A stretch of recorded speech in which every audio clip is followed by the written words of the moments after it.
Welcome to the Gracie Academy. Ryron Gracie, Rener Gracie. In 1993, our father, Ryron Gracie, created the Ultimate Fighting Championship to showcase the effectiveness of Jiu-jitsu to the world.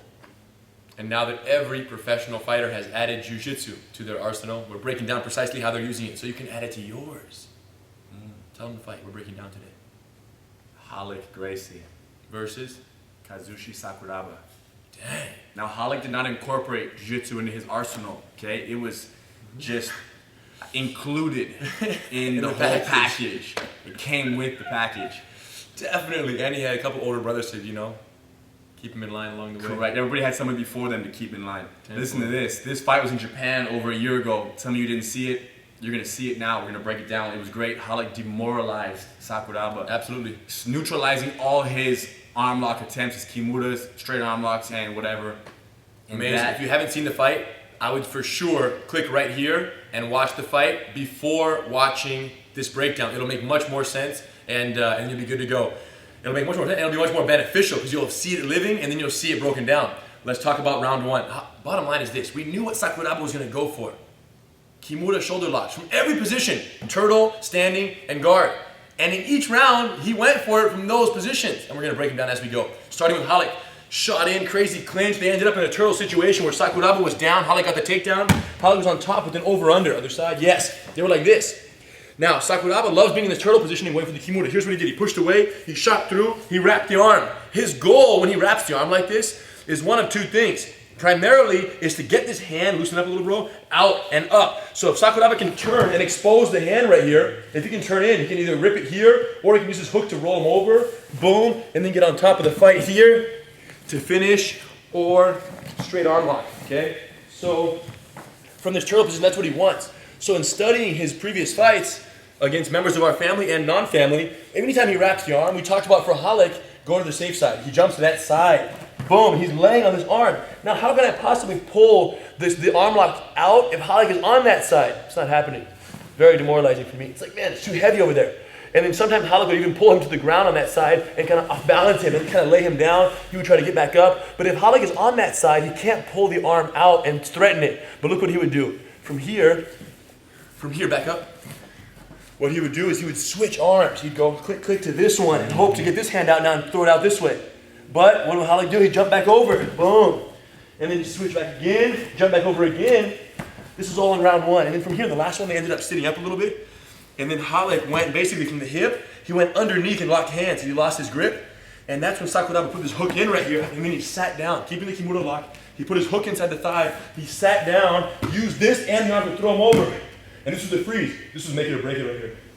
Sakuraba wanted to end up on top, but Ralek wanted it more. So he got up, boom, and then ended up in this arm lock situation here, boom, where this leg was through, like this, boom. And this leg was not on the neck. Ralek was holding it, whatever. Finally, something happened. It caught Ralek's neck. And immediately, Ralek secured his endangered arm. He locked this up. And he just kept Sakuraba stacked. We call it stacked. Even when his head moved out a little bit, Ralek brought his knees back over his head, preventing the arm from being extended. Very important. Yeah, very demoralizing. I don't have any power from down here. And this happens all the time amongst us brothers, especially myself and Rener catching Ralek naturally. Yeah. Ralek's arm lock defense is like unbelievable from all those arm locks, and it showed right here. Ralek was in no hurry to get out. No. And it was the most demoralizing part of the fight for Sakuraba was round one, this stacking situation, because here he is trying to extend Ralek's arm, hoping that Ralek would frantically try to get out and get caught in the process, but he didn't. Ralek just chilled. Eventually, Sakuraba relaxes, Ralek pulls his arms out, boom, and then passes, boom, goes on top. Nice control. Another one of the things we focused on in training for this was number one, Kimura counters from every position. Number two was half guard passes and side mount control. Because everyone that Sakuraba gets side mounted by, come through, everyone that gets side mounted, he always wants to come up, get up to his knees, and start to put pressure for his favorite takedown, the single leg, right? But Ralek wasn't having that. We were so chest heavy and so patient. And why do most people allow Sakuraba up to their knees? Because they try to sit up and punch crazy. Ralek was in no hurry. Control. Knee on stomach. Control. Knee on stomach. Great. Round one ended with an attempted toe hold footlock. Didn't fly. But then round two, similar. But they stood up. Similar. Ralek got the takedown again. Sakuraba went for one arm. They stood up together. Boom, boom. And then Sakuraba, when Ralek moved this way over here, he switched for the other arm. So they ended up like this. And they were against the cage right here. boom. And that's when Halek realized the endangered arm has to be put on the ground. So that's when he did the suplex from right here. He picked him up, boom, they landed, boom, suplex. Much prettier and much crazier than that right there, by the way. Yeah. Beautiful landing. So they landed on the endangered arm. So now Halek is safe back there because Sakuraba can't pull the arm out. Halek gets up. Go ahead, bro. Sakuraba switches to the top arm. He always wants the exposed arm. But as he was switching right here, Halek intelligently stepped over and stuffed the whole thing. Now he's mounted on Sakuraba, so there's no kimura from the bottom of the mount. Okay? So from here, Sakuraba starts to try to get out. Pressure. Halek jumps off the knee on stomach. Punch, punch, punch. And then they end up in the half guard again. Halek passes the half guard and then goes for some elbow cup. By round 2, it's becoming very predictable that when he goes for one side and Halek defends it, Halek already knows. Yes. The other side's coming next. So it was just a matter of Halek keeping his hips and his body over the endangered arm. Because Sakuraba always wants the arm to be loose and free and exposed, whereas Halek wants to jump on top and keep his hips low. Intelligent. Third round from standing also, right? Correct. It happened from a quick, Sakuraba threw a punch, and then Halek shot in. Boom. Boom. And Sakuraba allowed himself to fall down. He wasn't finishing the fight standing, so the fight went to the ground, and he immediately hugged over this arm. Again. Right. Slide down a little bit to the wall, come closer. This was very close to the wall, like right here, like this. So he went for the lockup, and you'll hear Hidon in the corner saying, grab his back arm, lock it up, grab his back arm. So Halek came in, grabbed this forearm, and laid him on top of it, which is very good. And he was safe right here, 100% lock your guard, bro. He was locked, and Sakuraba wants to pull this arm out and expose Halek's shoulder. But Halek had the arm trapped, so he was safe for a moment. But then Halek said, man, there's a minute left. Couple minutes left, I want to win this. So he let go and started pushing on this knee right here. But when he let go, that's what gave Sakuraba the opportunity to pull the arm out. Realizing the danger of this arm right here, Halek instantaneously, instead of letting Sakuraba get his hips out, go all the way, bro, turn, turn, turn, and do this, which is the shoulder lock, Halek laid on this arm. He just fell over, and then brought his knees inside, boom. So we ended up like in a butterfly guard with the arm locked, but the knees are inside and Halek's in the bottom, and you can't squeeze from where he is right now. So Halek was safe, very intelligent. At this point, Halek's pants fell off during the fight. His shorts fell off completely. They fell off in the attempt. Right here. Get up on your tiptoes a little bit. He pushed the knees, and they're falling off now. Right. So as soon as he fell over, they're already 30% falling off. Right. So now the pants are on his knees, literally. So they stop the fight. They put Halek's pants back on, and then they keep going. Halek uses, rotate my head to the cage a little more. Halek uses his hook to throw Sakuraba over. And once again, critical moment here. Who's going to end up on top? Halek wanted it more. He knew he had to keep Sakuraba on his back. So Halek bridges up, turns, keep down, turns up, and then he ends up here. And Sakuraba was so determined to keep the figure 4 control, because that's how he does it. He scrambles and he catches it from anywhere, that when Halek came up and cleared the knee, because Sakuraba wanted to do this, bring the legs in for the arm lock. He wanted to go here, go back. Like round 1. Yes, but go again, do that. Can't. Halek brought knee on belly right away, and then Halek got his own double wrist grab out of that. So he reversed it. And now we end up in this very interesting situation. After a little bit of a scramble, Halek stepped over the head. Actually, a couple of nice knees to the head right here. Boom, boom, and then he stepped over and he sat down. And then he brought this foot through. Lock your bicep, bro. And then from here, because they were still close to the wall, no, go back. He rolled first. He rolled a couple times, scramble. He rolled, he got up. Boom, Halek pulled him back down. Boom, and then Halek stepped over, and then Halek realized, Halek realized the wall was there, so he pulled him once, boom. But it wasn't far enough, because when he stepped over and sat down, Sakuraba had one barely toe on the wall and got up. Halek pushed him back down with the hips and the hand. Like your bicep there. So they ended up pushing him down, and now we ended up here. And this is where, this is the dilemma. Right, 30 seconds left. 20 seconds. That hand right there is what's keeping me from being able to go on top of the fight.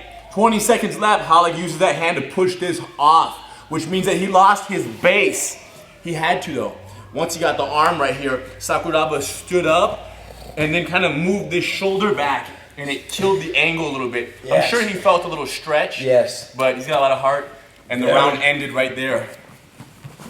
So, no time limit. Halek would have stayed, maintained the position, not been in a hurry to break that defense of Sakuraba's, but he had to. He had to get the last attempt in. Yeah, why not? 20 seconds left. It was he did the right thing. He went for it instead of just sitting there and holding.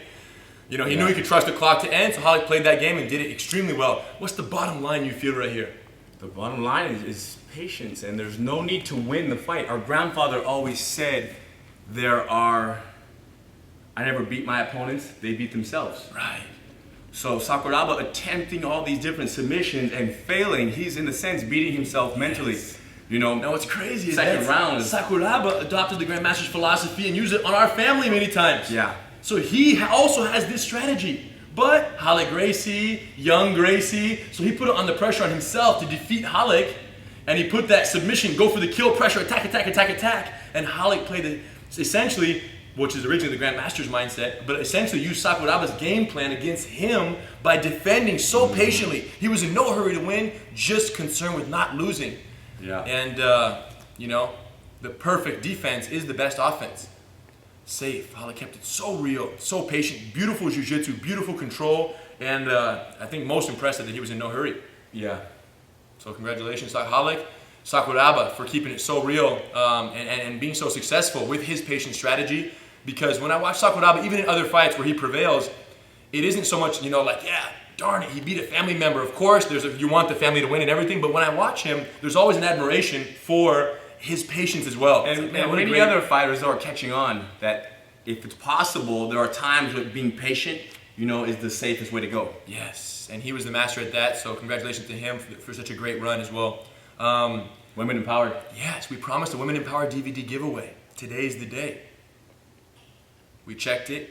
You had to leave a comment on our last Gracie Breakdown video, subscribe to that channel, and favorite the last Gracie Breakdown video. Someone who met all three of those requirements was Hero Casey. Username, YouTube username Hero Casey. Congratulations, bro. You are now the hero for your girlfriend if you weren't already, because she's gonna love the Gracie Women Empowered DVD collection. You're gonna do it at your home. Just make sure that when you do the techniques with her, don't be a bad partner. You know how sometimes guys are like, oh, she does it one time, and they want to resist even more, and they want to mess it up. They're not gonna do that, are they? No, they're gonna be helpful. Patient. Because if you guys ruin it in the beginning, all the benefit you wanted to give to your wife, sister, loved one, girlfriend, is gonna be lost. If you're not helping, you're not being helpful, you're wasting time. Dang.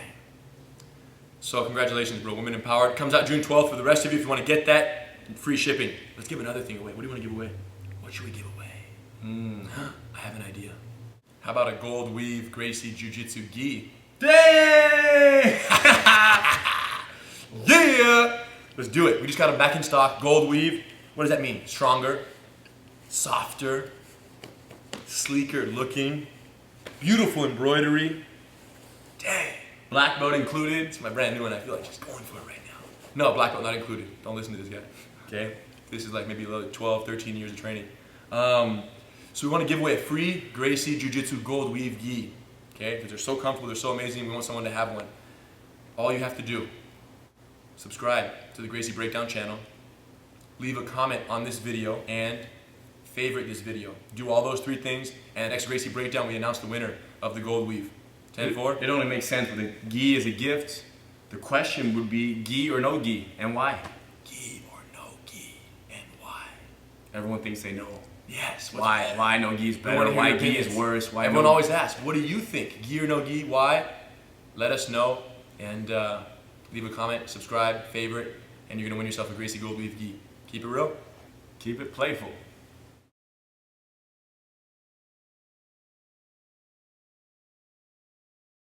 Some of you guys guessed the right one. It's elbow cup arm up from the side, and I'll show them real quick. This is the one. Elbow cup, plug the neck, boom, and you're done. Years and years and years and years and years and years and years of suffering. And like 4 other variations of that one, but nonetheless, it's all the elbow. It's all off of that right there. Elbow cup arm up from the side mount. And some of you guys guessed that correctly.